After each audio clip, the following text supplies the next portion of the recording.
Right, शुरुआत कर रहे हैं आज की एक सबसे बड़ी खबर के साथ। सबसे बड़ी खबर ये, नया साल, नए साल का पहला दिन 2022 बीत गया, 2023 शुरू हो गया।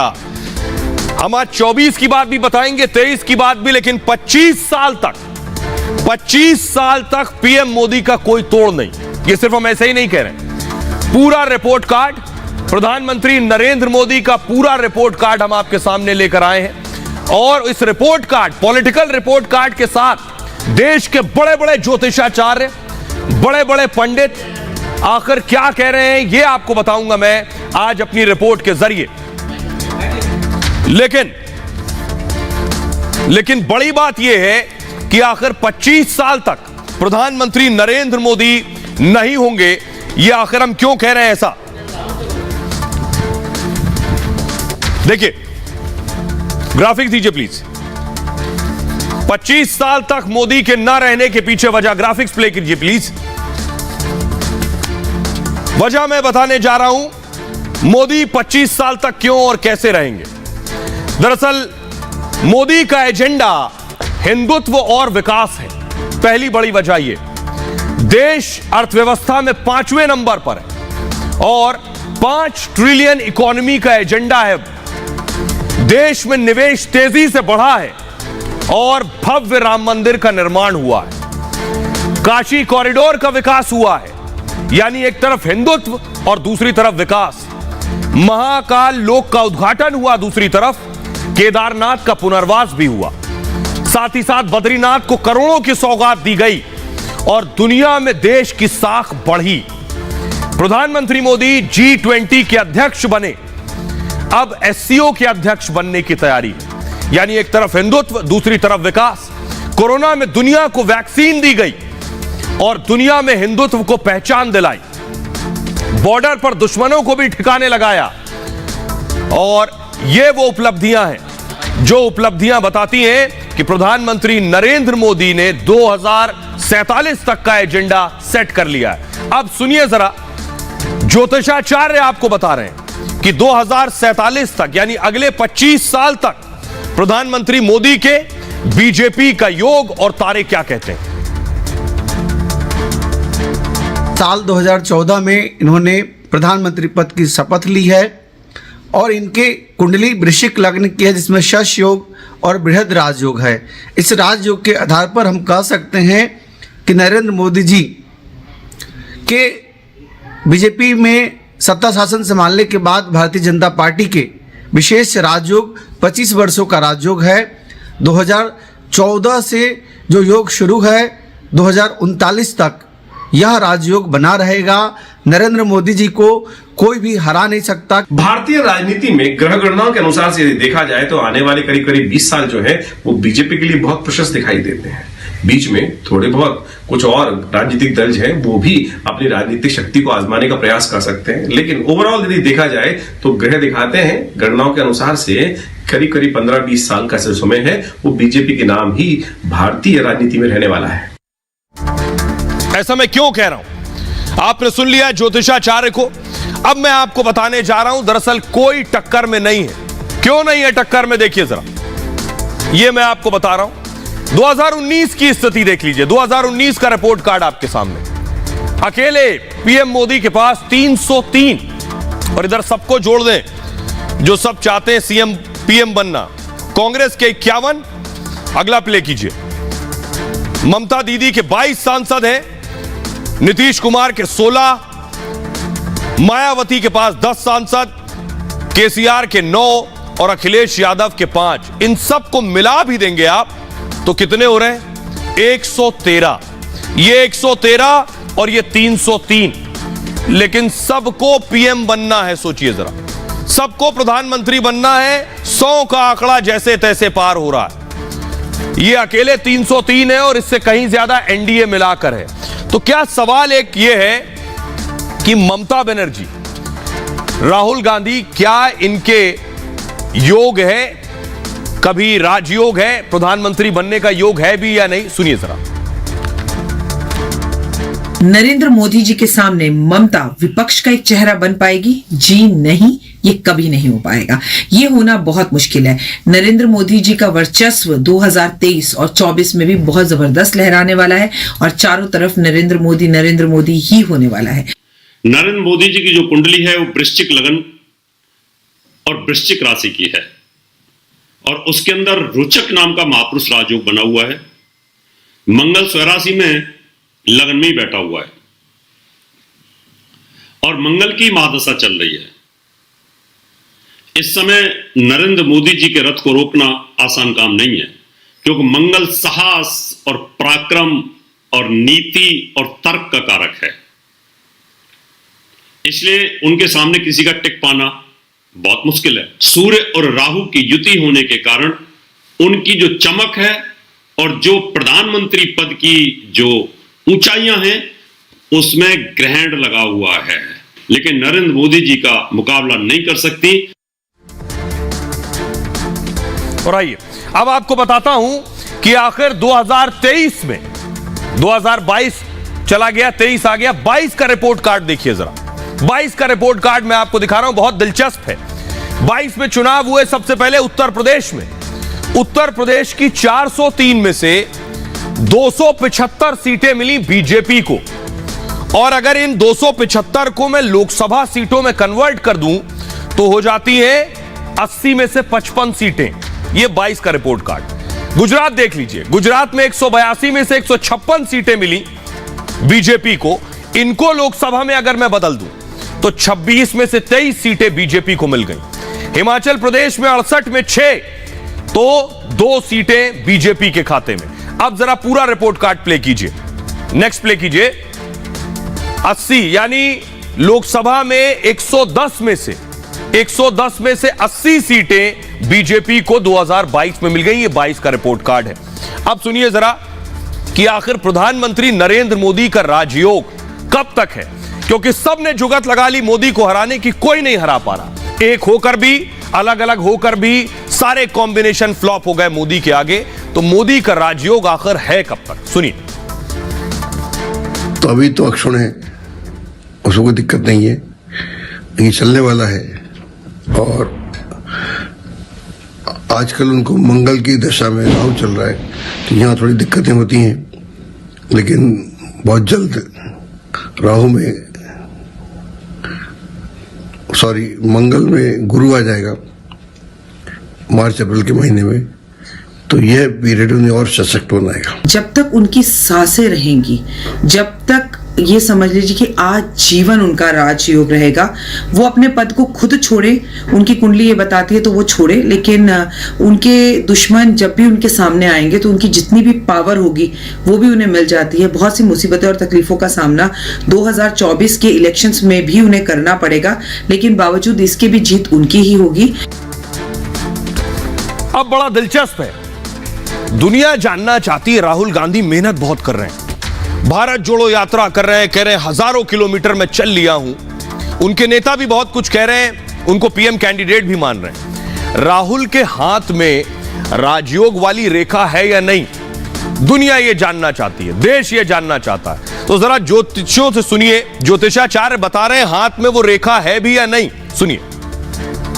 तो राहुल गांधी कभी इस देश के प्रधानमंत्री बनेंगे ऐसा मैं नहीं समझता, लेकिन वो एक दिन किसी और को प्रधानमंत्री बनाने लायक हो जाएंगे, क्योंकि उनकी कुंडली में तुला लग्न है, वहां पर राहु बैठा हुआ है और राहु और गुरु का कनेक्शन है इस समय, इसलिए वो जो भारत यात्रा कर रहे हैं उसमें उनको इतना सहयोग मिल रहा है और यह कंटिन्यू रहेगा। आपने देख लिया, लेकिन एक और बड़ा दिलचस्प है कि आखिर राहुल के हाथ में राजयोग है या नहीं, ये तो आपको बता दिया। प्रधानमंत्री नरेंद्र मोदी ने कैसे 24 की बड़ी तैयारी की है, ये आप देख रहे हैं। राशन, घर घर राशन पहुंच रहा है, घर घर राशन, करोड़ों लोगों को राशन मिल रहा है। इसके पीछे छिपी है जीत की बड़ी वजह। ये कैसे, ये भी मैं आपको आंकड़ों के जरिए बताने जा रहा हूं कि कैसे इसमें छिपी है जीत। देखिए जरा, ये मैं क्यों कह रहा हूं, ये आप देख रहे हैं राशन, ये मोदी सरकार का सबसे बड़ा ऐलान। सबसे बड़ी योजना, गरीबों को नए साल का तोहफा। इस साल भी मुफ्त राशन मिलता रहेगा। मुफ्त राशन जीत की बड़ी कुंजी है। 80 करोड़ लोगों को राशन मिल रहा है। कितना? 80 करोड़ लोग। गरीबों को गेहूं, चावल, चना मिलता रहेगा। केंद्र फ्री राशन पर 2 लाख करोड़ रुपया खर्च करेगा। पूरा खर्च मोदी सरकार उठाएगी, राज्यों से भी पैसे नहीं लिए जाएंगे। लॉकडाउन के दौरान फ्री राशन की शुरुआत हुई थी, इसका असर देखिए क्या हुआ। फ्री राशन से सीधे 40 करोड़ वोटर्स प्रभावित हो रहे हैं। 2019 के चुनाव में बीजेपी को मिले 22 करोड़ वोट। कितने? 22 करोड़ वोट। लाभार्थी राशन के कितने हैं? 40 करोड़।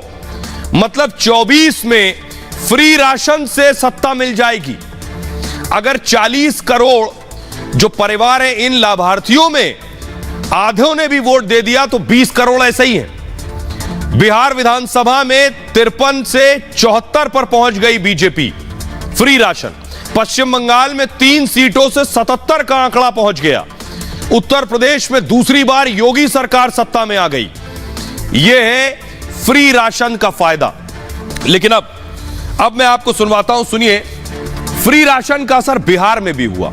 इसलिए बहुत से विपक्षी दलों को फ्री राशन योजना बिल्कुल पसंद नहीं। विरोधी मान रहे हैं फ्री राशन गलत है, इसकी तारीफ भी करते हैं दबे पांव। दूसरी तरफ चाहते हैं इसे खत्म कर दिया जाए। नीतीश कुमार, क्या नीतीश कुमार का जो सपना है वो ख्वाब ही रह जाएगा या सपना कभी पूरा भी होगा? सुनिए जरा ज्योतिषाचार्य क्या कह रहे हैं। यदि नीतीश कुमार जी की ग्रह गणना के अनुसार से हम समझने का प्रयास करें तो उनकी ग्रह गणना एक तरह से दिखाती है कि राजनीतिक दृष्टिकोण से प्रधानमंत्री के पद को प्राप्त करना एक उनकी अति महत्वाकांक्षा जो मन में है वही रहती दिखाई दे रही है। उसमें फलीभूत होने में कई ग्रह जो है वो रोड़े अटका रहे हैं। उनका बृहस्पति तो अच्छा है, इसलिए वो सीएम रहे और प्रतिष्ठा भी उनकी रही। यद्यपि प्रतिष्ठा में थोड़ी सी कमी अवश्य हो रही है और ये होगी, लेकिन फिर भी सूर्य की स्थिति को मजबूती अभी नहीं मिलती दिखाई दे रही है और इसलिए मैं ये नहीं कह सकता कि नीतीश जी प्रधानमंत्री बनेंगे। हाँ, एक बात जरूर है कि वह लोगों के मन को परिवर्तित करने के लिए एक इंपॉर्टेंट इंस्ट्रूमेंट बन सकते हैं अपोजिशन के लिए, लेकिन प्रधानमंत्री बनने का सपना तो उनका सपना ही रहेगा। तो आपने नीतीश कुमार के बारे में सुन लिया। अब मैं आपको बताने जा रहा हूं कि 23 का जो चुनाव होगा, खासतौर पे विधानसभा चुनाव, ये विधानसभा चुनाव 24 की कहानी कह देगा। तो 23 में आखिर कितने राज्यों में चुनाव होने, देखिए जरा। ये आप देख रहे हैं मध्य प्रदेश में 29 लोकसभा सीटें, मध्य प्रदेश में विधानसभा चुनाव होने। कर्नाटक में 28 लोकसभा सीट है, कर्नाटक में विधानसभा चुनाव होने। और ये जो विधानसभा के नतीजे होंगे ये बहुत कुछ बताएंगे 24 के लोकसभा के बारे में। राजस्थान में 25 लोकसभा सीटें, राजस्थान में चुनाव होना है। तेलंगाना में चुनाव होना है। छत्तीसगढ़ में चुनाव होना है, 11 लोकसभा सीटें। और जो भगवा रंग में रंगे हैं, यहां बीजेपी की सरकार है। जम्मू कश्मीर में चुनाव हो सकता है 24 में, 5 लोकसभा सीट है। मेघालय, त्रिपुरा, नागालैंड, मिजोरम, ये वो राज्य हैं जिसमें बीजेपी की सरकार है पहले से। तो ये जो 23 है, 23 लिखेगा 24 की कहानी। अब मैं आपको सुनवाने जा रहा हूं, सुनिए जरा क्या ज्योतिषाचार्य बता रहे हैं, जिसकी पूरी जद्दोजहद और लड़ाई चल रही है कि 24 में मोदी आएंगे या नहीं आएंगे। सुनिए जरा ज्योतिष के जरिए प्रधानमंत्री मोदी के 24 के सितारे क्या कहते हैं। ग्रह गणनाओं के अनुसार से यदि देखें तो कालचक्र की गणना दिखाती है कि 2024 में मोदी जी का विजय रथ जिस तरीके से भी आगे बढ़ता रहा है वही उसी गति से आगे बढ़ रहा है। अभी ग्रह गणना साफ साफ दिखा रही है कि 2024 में वो फिर एक बार सत्ता आसीन होने वाले हैं। अगर हम नरेंद्र मोदी जी की कुंडली पर बात करते हैं तो नरेंद्र मोदी जी की कुंडली में शश योग, बृहत राजयोग, शत्रुहंता योग बनता है। साल 2001 में उन्होंने मुख्यमंत्री की पद की शपथ ली है और इसके बाद यह राजयोग लगातार बना हुआ है। 2014 में उन्होंने प्रधानमंत्री पद की शपथ ली है और नरेंद्र मोदी जी फिर से एक बार 2024 में प्रधानमंत्री पद की शपथ लेंगे। ज्योतिषीय गणना के आधार पर शत्रुहंता योग बनने के कारण सभी शत्रुओं को परास्त करेंगे, इसमें कोई संशय नहीं है। मेरे देशवासियों, मैंने घर, परिवार, सब कुछ देश के लिए छोड़ा है।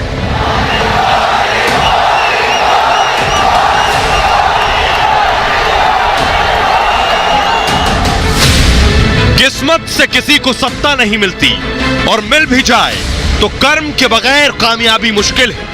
मैं क्या काम कर रहा हूं वो मुझे मालूम है, मैं क्यों कर रहा हूं ये मुझे मालूम है। मां भारती की सेवा करने का बचपन से एक सपना ठान लिया है, इसलिए कर रहा हूं। लेकिन जो इंसान कर्मयोगी हो, ईमानदार हो, मेहनती हो, जिसके दिल में गरीब बसता हो और जो देश के लिए जीने और मरने का मादा रखता हो, किस्मत उसके साथ कभी दगा नहीं करती। अपने संकल्पों को केंद्रित करना होगा, अपने सामर्थ्य को केंद्रित करना होगा और हमें उन पंच प्राण को लेकर के 2047 जब आजादी के 100 साल होंगे, आजादी के दीवानों के सारे सपने पूरे करने का जिम्मा उठा करके चलना होगा।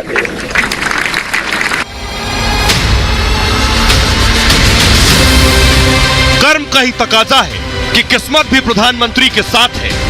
नए साल के पहले दिन सबसे बड़ी भविष्यवाणी सामने आई और वो ये कि 2024 में मोदी की वापसी हो रही है, क्योंकि मोदी की कुंडली में राजयोग है और देश के लिए उन्हें अभी बहुत कुछ करना बाकी है। बीजेपी में सत्ता शासन संभालने के बाद भारतीय जनता पार्टी के विशेष राजयोग नरेंद्र मोदी जी का वर्चस्व 2023 और 24 में भी बहुत जबरदस्त लहराने वाला है।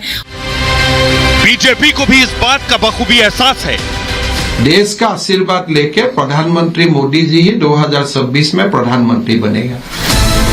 कर्म और किस्मत का ये राजयोग विपक्षी दलों की चिंता बढ़ा रहा है, इसलिए कांग्रेस समेत तमाम विपक्षी दलों में बौखलाहट है। एक साथ बैठे पहले और एक साथ बैठ करके सब कर, क्या दिक्कत है उसमें? बात करेगा तब ना, फिर अभी तय नहीं है, अभी किसी के नाम पे अब क्या होगा नहीं होगा तो टाइम से ना। विरोधी ये जानते हैं कि 2024 में मोदी से लड़ना नामुमकिन है।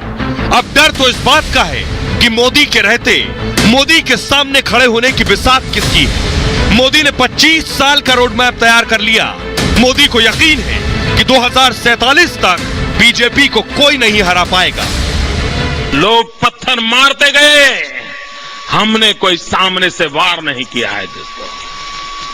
सच्चाई के इंतजार में झेलते रहे और जो पत्थर आ करके हम पर गिर रहे थे, उन पत्थरों को जमा कर रहे थे। तो आपने देख लिया, ज्योतिषियों ने, ज्योतिषाचार्यों ने बता दिया प्रधानमंत्री नरेंद्र मोदी के तारे, ग्रह, नक्षत्र क्या कुछ कहते हैं और पॉलिटिकल रिपोर्ट कार्ड क्या कहता है। खबरों में आगे बढ़ते हैं। आज की एक और बड़ी खबर है, पड़ोसी मुल्क की बात करेंगे। शेखी में पाकिस्तान साफ हो जाएगा। ये क्यों कह रहा हूं मैं? क्योंकि पाकिस्तान हर वो काम करना चाहता है जो भारत कर रहा है। काम करना चाहिए, लेकिन पहले हैसियत उतनी हो तब करनी चाहिए। कहीं ऐसा ना हो ज्यादा पैर फैलाने में चादर भी फट जाए और खुद भी बाहर निकल जाए। वही हो रहा। अगली तस्वीर दिखाई। भारत ने अग्नि मिसाइल का परीक्षण किया, पूरे देश में खबर गई। चीन परेशान था कि भारत की अग्नि 5 में क्या है, इसलिए अपना एक जासूस भेजा, जहाज जो जासूसी कर सके। यानी चीन भी चाह रहा था कि भारत कैसी मिसाइल का परीक्षण कर रहा। अगली तस्वीर दिखाई। उसके बाद भारत ने ब्रह्मोस मिसाइल का परीक्षण किया, यह भी मैंने आपको दिखाया था। ब्रह्मोस का परीक्षण किया। चीन की भी नजर थी। अब पाकिस्तान क्या कह रहा? खाने को नहीं है, अगली तस्वीर दिखाई। लेकिन पाकिस्तान अपनी शाहीन मिसाइल का परीक्षण करने वाला है। सवाल यह है कि पाकिस्तान के अंदर लोग दाने दाने को मोहताज हैं। सोचिए, जिस देश में खाना ना मिल रहा हो, बड़ा हिस्सा सेना पर खर्च हो रहा हो सिर्फ भारत से बराबरी के मामले में, ऐसी सरकार की क्या जरूरत है किसी देश में? जरा रिपोर्ट देखिए पहले।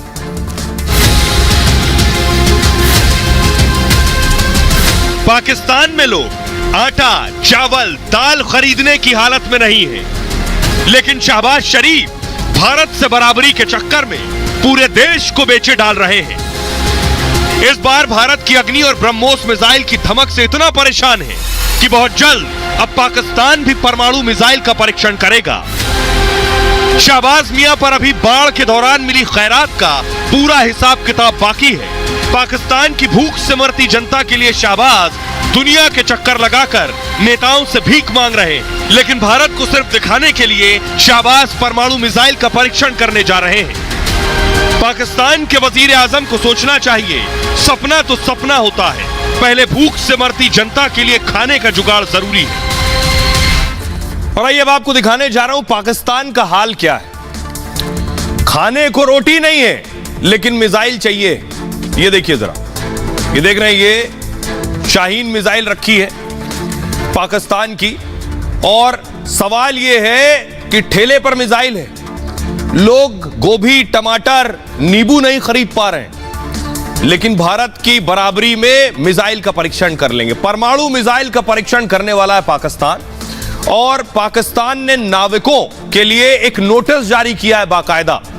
कहा है 5 और 6 जनवरी को हम मिसाइल का परीक्षण करने वाले हैं। अरब सागर में पाकिस्तान इस मिसाइल का परीक्षण करेगा। परीक्षण वाले इलाके को नो फ्लाइंग जोन घोषित कर दिया गया है कि इसके आसपास कोई कुछ उड़ाए ना। लंबी दूरी तक मार करने वाली यह घातक मिसाइल होगी। मिसाइल की मारक क्षमता बताई जा रही है 1650 किलोमीटर तक हो सकती है। मिसाइल जो है वो शाहीन या अबाबील हो सकती है, जिसका परीक्षण करेगा। ये दोनों मिसाइल परमाणु बम से ले जाने में सक्षम है। तो आखिर मिसाइल का परीक्षण जरूर करने वाला है, लेकिन सवाल यह, पाकिस्तान ने अभी तक इसका नाम का खुलासा नहीं किया है, कौन सी मिसाइल होगी जिसका वो परीक्षण करने वाला है। लेकिन पाकिस्तान में अब मैं आपको बता रहा हूं हालत क्या है। मिसाइल, बारूद, बम, गोली सब इकट्ठा कर ले, लेकिन खाने की हालत ये देखिए जरा, भीड़ लगी है खाने की मार्केट में, खाना नहीं है, लोग कतारों में खड़े। अगली तस्वीर दिखाइए जरा, अगली तस्वीर दिखाइए। ये आप देख रहे हैं सिलेंडरों की लंबी लाइनें लगी हुई, सिलेंडर नहीं मिल रहे लोगों को। ये हाल है उस पाकिस्तान में जिस पाकिस्तान में लोग दाने दाने को मोहताज हैं। आइए मैं आपको बताता हूं पाकिस्तान की स्थिति क्या है, क्या कितने का मिल रहा है पाकिस्तान में। महंगाई आसमान छू रही है, आम आदमी खरीदने की हालत में नहीं है। देखिए ये आप देख रहे हैं शाहबाज शरीफ। अब मैं आपको पाकिस्तान का हाल बता रहा हूं। आटा 125 रुपए किलो मिल रहा है, चावल 300 रुपए किलो है, चाय लेंगे अगर आप तो 40 रुपए का एक कप चाय, दूध 230 रुपए लीटर मिल रहा है, चिकन 450 रुपए किलो है, और मटन तो भूल जाइए 1600 रुपए किलो मटन है। आलू 220 रुपए किलो मिल रहा है पाकिस्तान में, टमाटर 280 रुपए किलो है, कुकिंग ऑयल 560 रुपए लीटर है, और गैस सिलेंडर 3000 रुपए का, पेट्रोल 240 रुपए प्रति लीटर मिल रहा है। यह है पाकिस्तान का हाल। लेकिन सोचिए बड़ा दिलचस्प है, खाने को नहीं है, आटा दाल चावल नहीं खा पा रहे हैं, और भारत को धमकी दे रहे हैं परमाणु हमले की। पिछले दिनों पाकिस्तान की मंत्री साहिबा क्या कह रही थी, सुनिए। पाकिस्तान जवाब देना जानता है। पाकिस्तान वो मुल्क नहीं है जो एक थप्पड़ के नतीजे में दूसरा गाल आगे करेगा। पाकिस्तान अगर थप्पड़ पड़ेगा तो उसका जवाब भी थप्पड़ से देगा। ये बात मैं आपके तवज्जुद से क्लियर करना चाहती हूँ।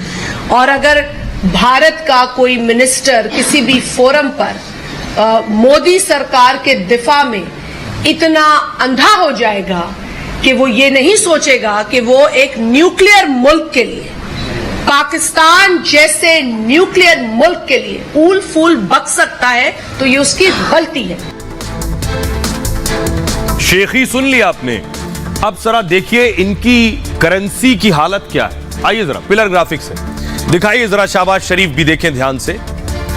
ये आप देख रहे हैं एक भारतीय रुपया जो है, 1 रुपया अगर आपके पास है तो पाकिस्तान में वो 2 रुपए 74 पैसे हो जाता है। यह है पाकिस्तान के पैसे की हालत। बांग्लादेश का जो 1 टका है, पाकिस्तान का 2 रुपए 20 पैसा है। नेपाली 1 रुपया भी पाकिस्तान से ज्यादा बेहतर है। देखिए 1 रुपए 71 पैसे, यानी नेपाल की करेंसी भी पाकिस्तान से मजबूत है। डॉलर तो पूछिए ही मत। 1 अमेरिकी डॉलर 226 रुपए 55 पैसे। सऊदी का रियाल, 1 रियाल सऊदी का जो है वो 60 रुपए 27 पैसे है पाकिस्तान का। 1 चाइनीज युआन ₹32.84 है पाकिस्तान के। यह है पाकिस्तान की करेंसी की हालत।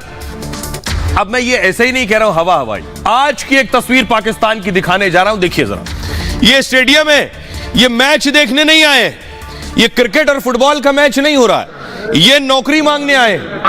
ये नौकरी है, देखिए जरा, कदम रखने की जगह नहीं, ऊपर दर्शक दीर्घा फुल है, नीचे भी खचाखच भरा हुआ है। ये सब आए हैं नौकरी के लिए। ये कितनी नौकरी मैं आपको बताऊं, कुछ 100 नौकरियां थी, ये हजारों की भीड़ भरी हुई। सोचिए, स्टेडियम में नौकरी मांग रहे हैं। हमारे यहाँ स्टेडियम में बड़े बड़े मैचेस होते, लेकिन वहां स्टेडियम में बेरोजगार भरे पड़े हैं। अब आप समझिए पाकिस्तान का हालात है क्या। देखिए जरा बेरोजगारी का आलम, देखिए जरा पाकिस्तान में। इतना शानदार मुल्क है, ग्राफिक्स के जरिए मैं आपको बता रहा हूं। ये जो बेरोजगारों की फौज थी, ये स्टेडियम की तस्वीर मैं आपको दिखा रहा हूं। पाकिस्तान में पुलिस कांस्टेबल की भर्ती होनी थी, यानी ये जो भीड़ लगी है, ये कांस्टेबल की भर्ती की भीड़ है। 1667 यानी 1600 कांस्टेबल की भर्ती का विज्ञापन निकला था और हजारों की भीड़ लग गई।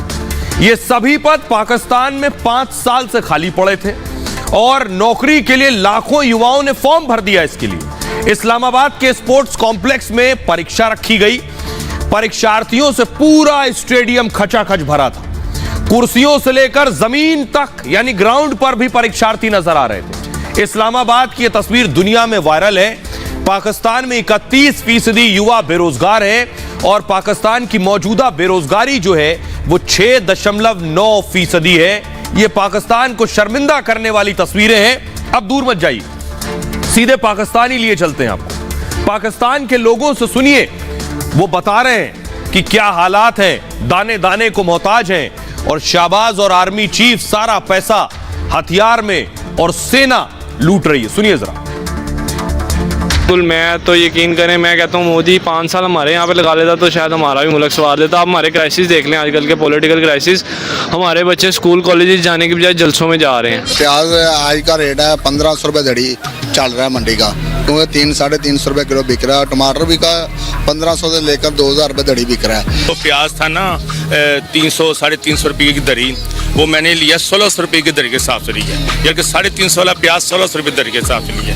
इसी तरह दूसरी चीज़ अदरक है, आलू है, लहसुन है, इसकी कीमत भी 300 गुना बढ़ गई है। 200 गुना नहीं बढ़ी, 300 गुना बढ़ गई है। आप इंडिया से अभी भी चाहे तो इंडिया से हम अपनी तजारत कर सकते हैं, हालात हमारे बेहतर हो सकते हैं, लेकिन पाकिस्तान एक हट दर्मी पे बैठा हुआ, सीधा हमारा मुल्क है, हट दर्मी पे बैठा हुआ है। कल जो है प्याज 350 रुपये किलो थी, आज 400 रुपये किलो है। गरीब एक तो महंगाई इतनी है, गरीब बेचारा कहाँ जाए। वो सब्जी खाता है, वो सब्जी भी उसकी पहुँच से दूर हो जाएगी, तो फिर उसने बच्चों का पेट पालने के लिए चोरियां डकैतियां यही कुछ करेगा तो क्या करेगा। और उमर फारूक सर क्या लेने आए मंडी? यहाँ पे सब्जी वगैरह लेने आए थे, या प्याज वगैरह, टमाटर वगैरह, काफ़ी चीज़ें लेने आए थे, लेकिन इस्तात ही नहीं है कि वो चीज़ें मैं ख़रीद सकूँ। ठीक है, हर चीज़ बहुत ज़्यादा महंगी हो गई है, बहुत ज़्यादा। 18,000 सैलरी, उसमें क्या क्या मैं मैनेज करूँ। ठीक है, 2 बच्चे उनको पढ़ाना भी है, सब कुछ। इसलिए बेहतर यही समझा है कि अचार ले लेंगे, उससे खा लेंगे, गुजारा हो जाएगा। बहुत ज़्यादा जो है मुश्किल हालात हो गए हैं, क्योंकि इनकम इतनी नहीं है। इतनी पढ़े लिखे लोग हैं पाकिस्तान में, लेकिन उसके हवाले से इनकम नहीं है और वो जो ज़रूरियातें ज़िंदगी हैं वो पूरी नहीं होती। सुना आपने, एक सज्जन कह रहे हैं अचार है, अचार से ही निपट लेंगे। लेकिन दूसरी तस्वीर दिखा रहा हूं मैं आपको, ये आप देख रहे हैं, ये पाकिस्तान ने कोई पैराशूट नहीं बनाया है, कुछ नया तकनीक और विज्ञान नहीं है। दरअसल सिलेंडर खरीद नहीं पा रहे हैं पाकिस्तानी, तो इन गुब्बारों में एलपीजी भरकर घर ले जा रहे हैं। ये हाल है, देखिए जरा, ये देख रहे हैं, ये एलपीजी सिलेंडर नहीं खरीद पा रहे हैं तो इसमें भर भर कर ले जा रहे हैं। ये है पाकिस्तान का हाल, यानी पाकिस्तान में रहने वालों की ये बदकिस्मती है। ये देखिए, ये एलपीजी सिलेंडर है वहां का, जो इस तरह से भर कर ले जा रहे हैं। ये है तस्वीरें। आखिर ऐसे हालात क्यों हैं, ये मैं आपको बताऊंगा। ये किस तरह की एलपीजी है, भारत में तो पहली बार देखी गई इस तरह की तस्वीरें। एकदम से देखने वाले को लगेगा पाकिस्तान ने शायद कुछ बहुत बड़ा इन्वेंट कर लिया।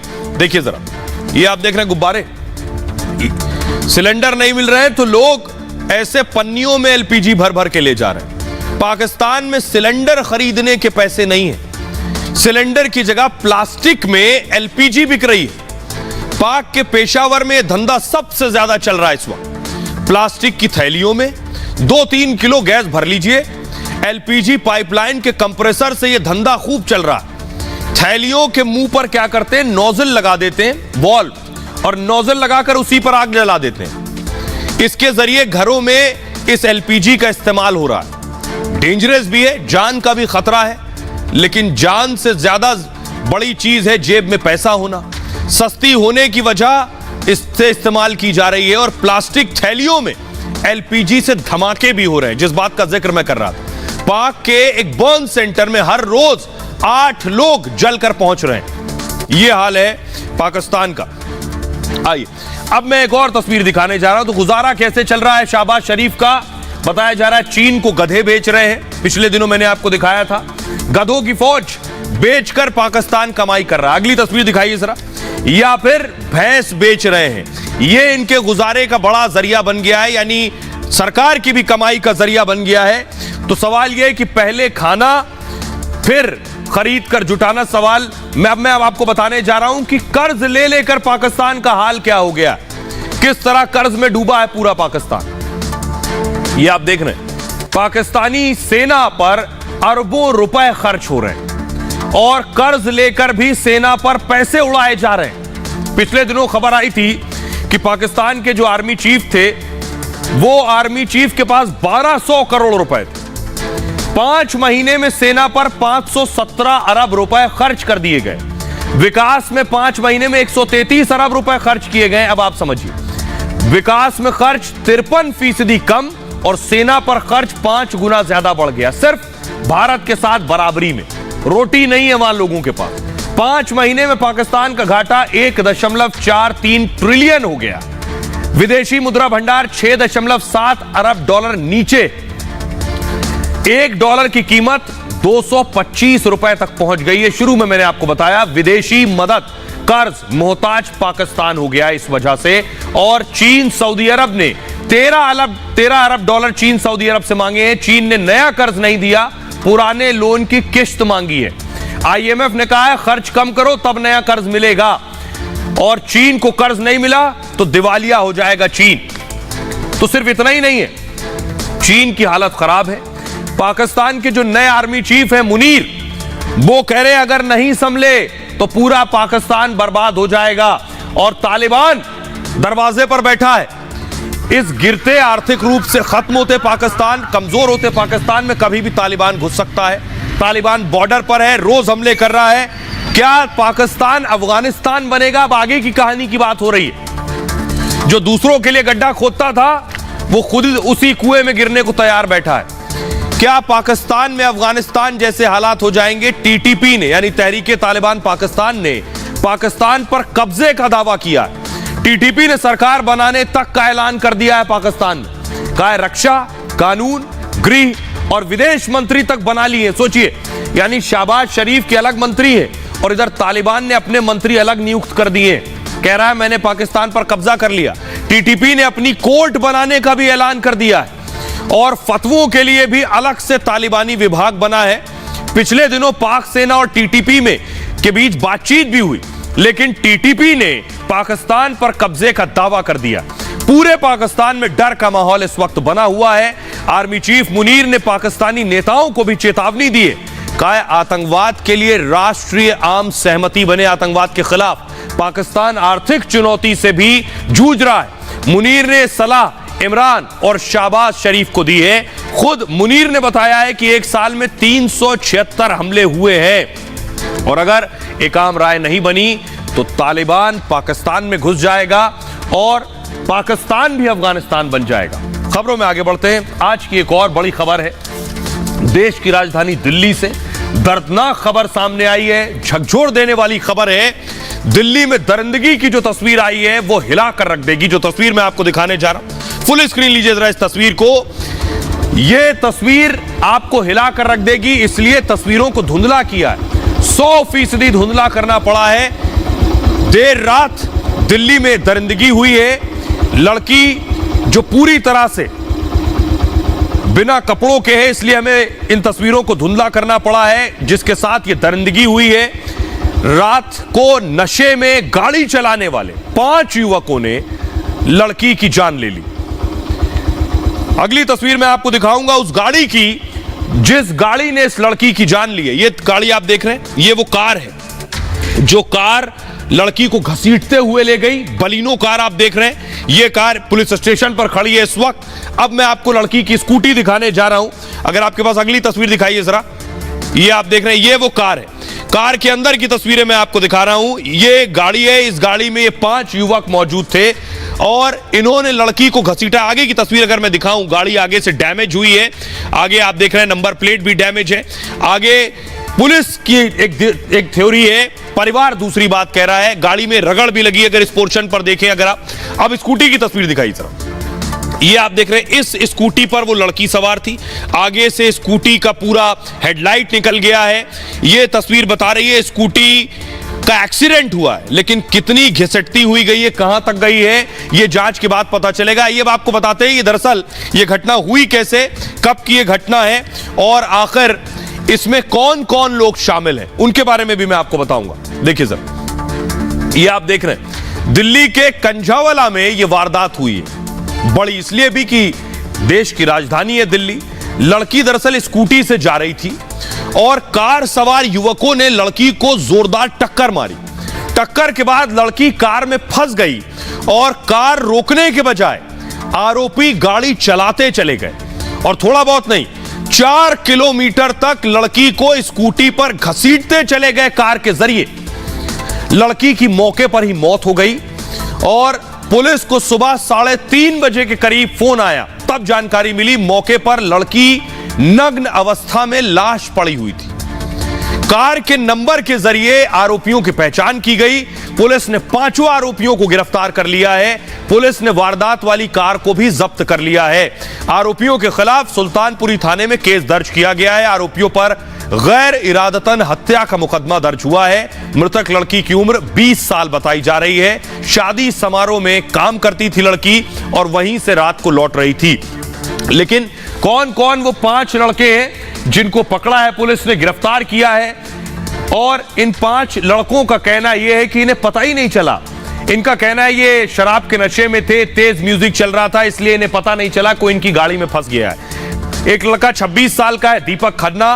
दूसरे का नाम है अमित खन्ना जो 25 साल का है। 27 साल का मिथुन और कृष्णा की उम्र 26 साल बताई जा रही है। मनोज मित्तल 27 साल के हैं। ये वो युवक हैं जो उस वक्त गाड़ी में मौजूद थे। अब मैं आपको सुनवा रहा हूं, पुलिस की थ्योरी ये है कि ये एक एक्सीडेंट है, एक सामान्य हादसा है और कैसे घसीटते हुए गए हैं। पुलिस का कहना है शराब के नशे में थे, म्यूजिक चल रहा था, इसलिए पता ही नहीं चला और लड़की 4 किलोमीटर तक घसीटती हुई चली गई और उसकी मौत हो गई।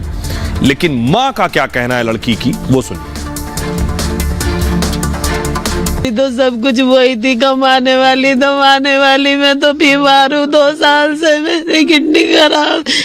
मेरी लड़की के सिवा मेरा कोई नहीं है और मेरे 2 छोटे छोटे बच्चे हैं। मैं क्या करूँ, मुझे बस मेरी लड़की दे दो। मेरी लड़की काम पे गई थी, घर से बस बोल के मैं काम पे जा रही हूँ मम्मी, मैं अभी आ रही हूँ।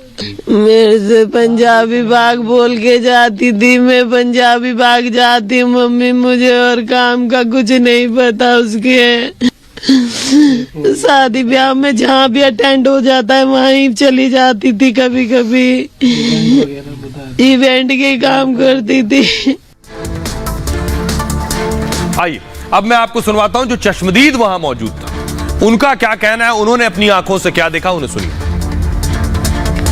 हमारे साथ चश्मदीद है क्योंकि जो बर्बरता उस लड़की के साथ हुई है उस क्या बताएंगे, आपने क्या देखा? सबसे पहले मैं ये पूछना चाहती हूँ। सबसे पहले मैम देखा, मैंने दुकान खोली थी 3:18 पे, तो एक गाड़ी आ रही थी बलेनो गाड़ी ग्रे कलर की कंजावला साइड से, तो उससे आवाजें कुछ आ रही थी।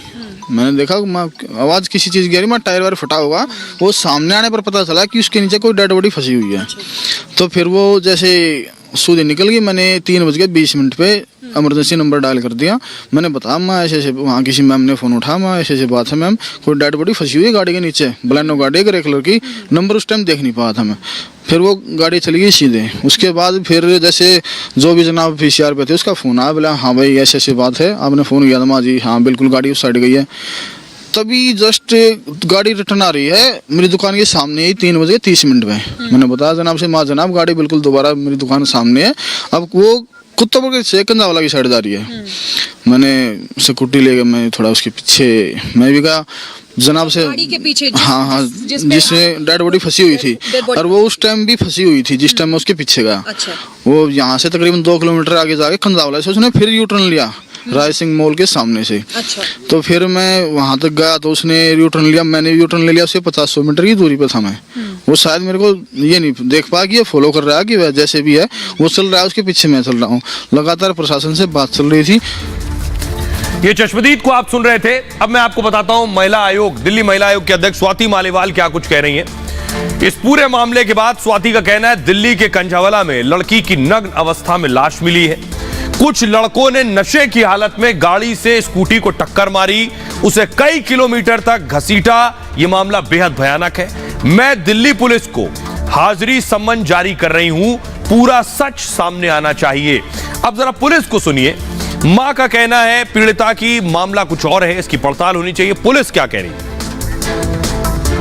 किसी कार से कोई व्यक्ति लटका हुआ खींचा जा रहा है, ड्रैग हो रहा है। उसके बाद वहाँ की पुलिस ने जब कार नंबर से आइडेंटिफाई किया तो उसके ऑनर और जो कार के ऑक्यूपेंट्स थे उनके बारे में पता चला। जब हमने उनको एप्रीहेंड करके उनसे पूछताछ की तो उन्होंने बताया कि सुल्तानपुरी के इलाके में एक स्कूटी के साथ उनका एक्सीडेंट हुआ था, और जहाँ एक्सीडेंट हुआ तो वहाँ जब हमने वेरीफाई किया तो वहाँ पे एक स्कूटी टूटी हुई हालत में मिली भी थी, और स्कूटी के नंबर से हमने विक्टिम को आइडेंटिफाई किया तो ये पता चला कि इंसिडेंट के टाइम में एक्सीडेंट जो हुआ था उस समय स्कूटी से लड़की गिरी थी और बलेनो कार जिसमें एक्यूज सवार थे उसके नीचे आ गई थी और उसके साथ ड्रैग होते काफ़ी दूर तक गई थी।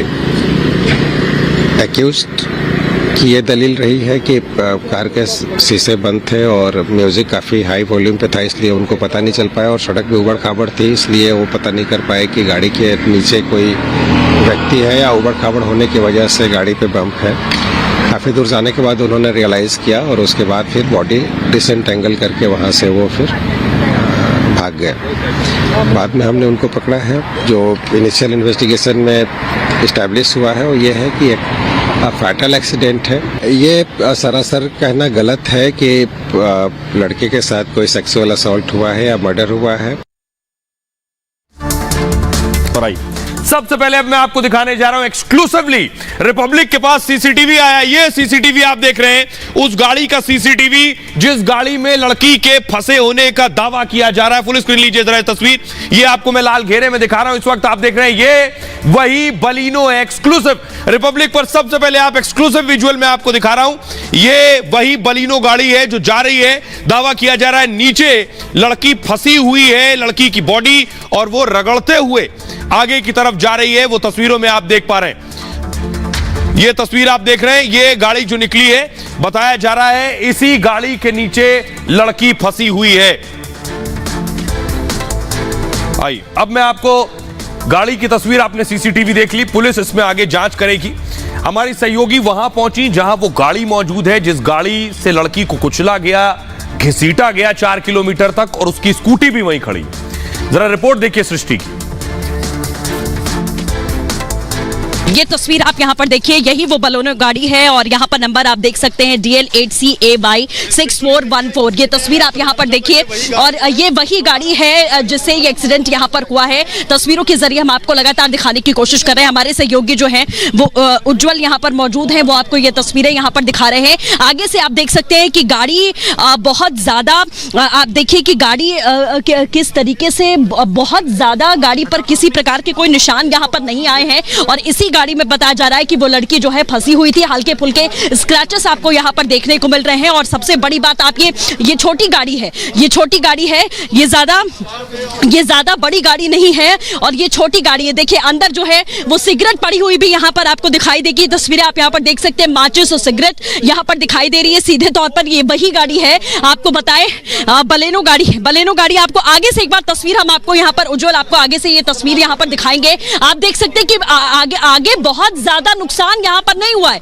आगे बहुत ज्यादा नुकसान यहाँ पर नहीं हुआ है। नीचे बम्पर की तस्वीर इस वक्त हम आपको यहाँ पर दिखा रहे हैं, और बताया जा रहा है कि 20 साल की लड़की जो है वो फंसती है और किसी को मालूम नहीं पड़ता। आप खबरों में आगे बढ़ते हैं। दिल्ली पुलिस इस मामले की भी जांच कर रही है। 5 आरोपी गिरफ्त में। आज की एक और बड़ी खबर है, न्यू ईयर पर चीन में मौत वाली पार्टी। जिस तरह की तस्वीरें चीन से पिछले दिनों आई, उसके बाद आप उम्मीद भी नहीं कर सकते थे कि चीन में नए साल का जश्न हो रहा। देखिए, ये नए साल का जश्न है चीन में। देखिए, खचाखच भीड़, लाशों के अंबार मैंने पिछले दिनों आपको दिखाया चीन में। उस चीन में ऐसे 2023 का वेलकम हो रहा था, कोई कल्पना नहीं कर सकता चीन में यह हाल होगा। लेकिन देखिए, पार्टी हो रही है क्योंकि जिनपिंग को अफेक्ट नहीं है, फर्क नहीं पड़ता है, जान जाती है तो जाए। अगली तस्वीर दिखाई जरा, ये वही चीन है, ये देखिए, जहां लाशों के ढेर लगे हुए हैं, रोज हजारों मौतें हो रही हैं। ये देख रहे हैं आप, लाइन से शवों का अंबार लगा हुआ है। ये वही देश है। अगली तस्वीर दिखा रहा हूं, अगली तस्वीर दिखाई जरा, ये देखिए, पार्टी हो रही है, यानी हजारों मर रहे हैं, उसके बावजूद पार्टी हो रही है क्योंकि जिनपिंग को इकोनॉमी इंपॉर्टेंट है, अर्थव्यवस्था की रफ्तार नहीं रुकनी चाहिए, जान जाती है तो जाए, इसलिए पार्टी भी हुई जमकर चीन में। अगली तस्वीर दिखाई जरा, बैग में अस्थियां रखी हुई हैं, ये देखिए, टैग लगे हुए हैं, जिनकी अस्थियां हैं उनके लिए टैग लगे हुए हैं। ये भी रोज हजारों अंतिम संस्कार हो रहे हैं और मौत का आंकड़ा बढ़ता जा रहा है। अगर एक हफ्ते पहले मैंने आपको खबर बताई 5000, तो आज 6000 7000 मौतें हो रही हैं। उसके बावजूद, अगली तस्वीर दिखाइए जरा, उसके बावजूद ये है चीन का जश्न पार्टी। ये जो चीन की जश्न पार्टी है, ये बता रही है कि जिनपिंग को कोई फर्क नहीं पड़ता। ये रिपोर्ट देखिए, उसके बाद चीन के हालात आपको बताएंगे।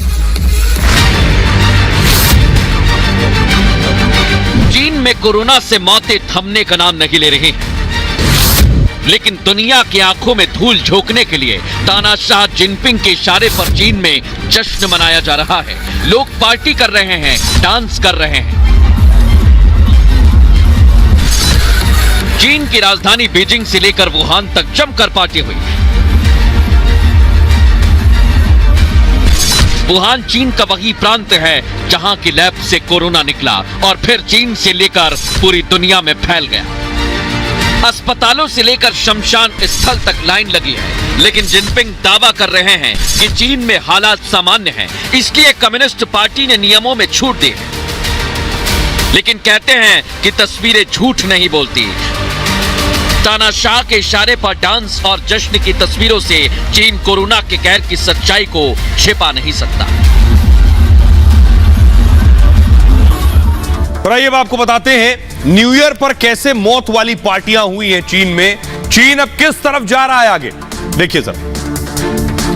कोरोना से बदहाल चीन में नए साल पर जश्न हो रहा है। बीजिंग वुहान में लोगों ने जमकर पार्टियां की हैं और बीजिंग के शोगांग पार्क में नए साल का सेलिब्रेशन हुआ। सार्वजनिक स्थल पर लाखों लोगों की भीड़ जमा थी। तस्वीरें मैंने आपको दिखाई।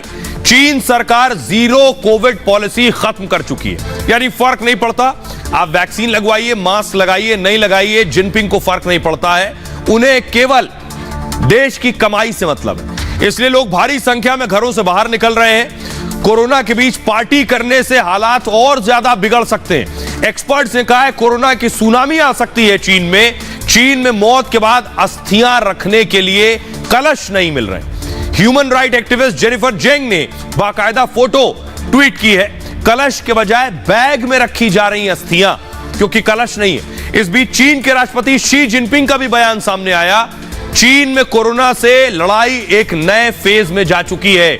हमारे सामने बड़ी चुनौतियों के साथ उम्मीद की किरण भी है। हम एक साथ मिलकर इस परेशानी से बाहर निकल जाएंगे, जिनपिंग का कहना है।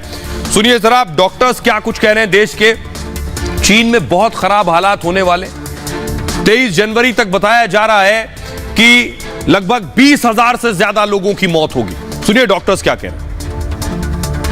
कहीं ना कहीं इस समय जो करंट सिचुएशन है वो हाहाकार हो रहा है। वहां त्राहिमाम हो रही है, वहां पे बेड्स नहीं है, डॉक्टर नहीं है, नर्सेस नहीं है, ऑक्सीजन नहीं है, ब्लड नहीं है। इसके अतिरिक्त अभी भी उनको ये नहीं पता है कि उनको करना क्या है। उनका कोई दिशा, कोई निर्देश ढंग के नहीं है, कोई स्ट्रेटजी नहीं है जिसकी वजह से वो कोविड को कंट्रोल कर सके।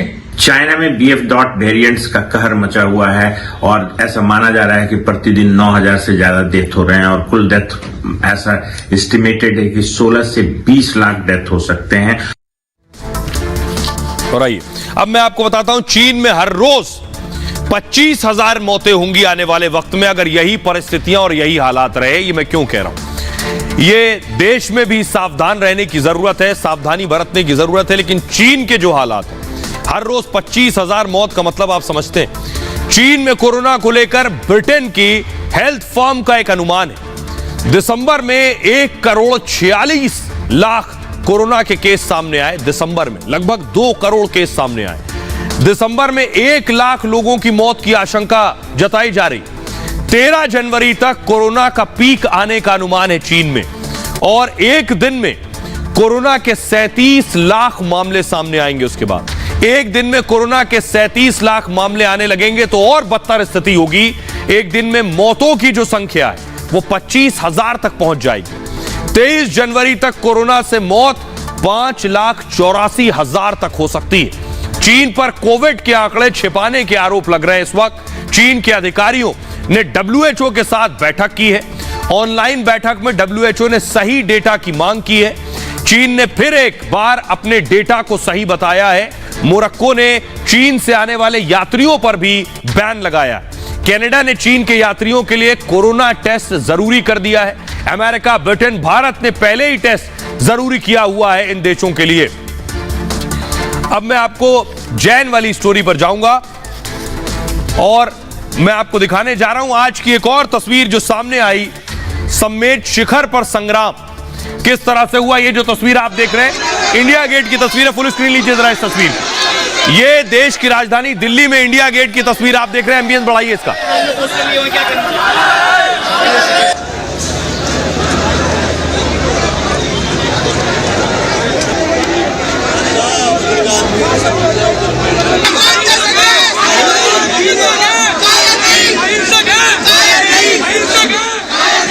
भाई अगली तस्वीर मैं आपको दिखाने जा रहा हूं। अब ये है आर्थिक राजधानी मुंबई की। जैन समाज विरोध प्रदर्शन कर रहा था।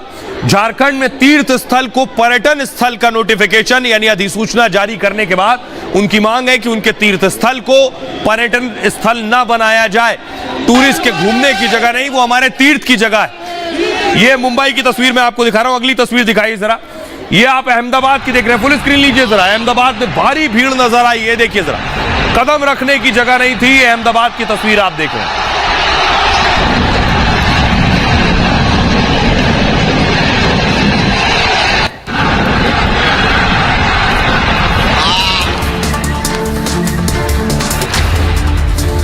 तो तस्वीरें मैंने आपको अहमदाबाद की दिखाई। पूरे देश के अलग अलग राज्यों में इस तरह के प्रदर्शन हुए हैं और उनकी मांग है कि उनके तीर्थ स्थल को पर्यटन स्थल न बनाया जाए। सरकार इस फैसले को वापस ले।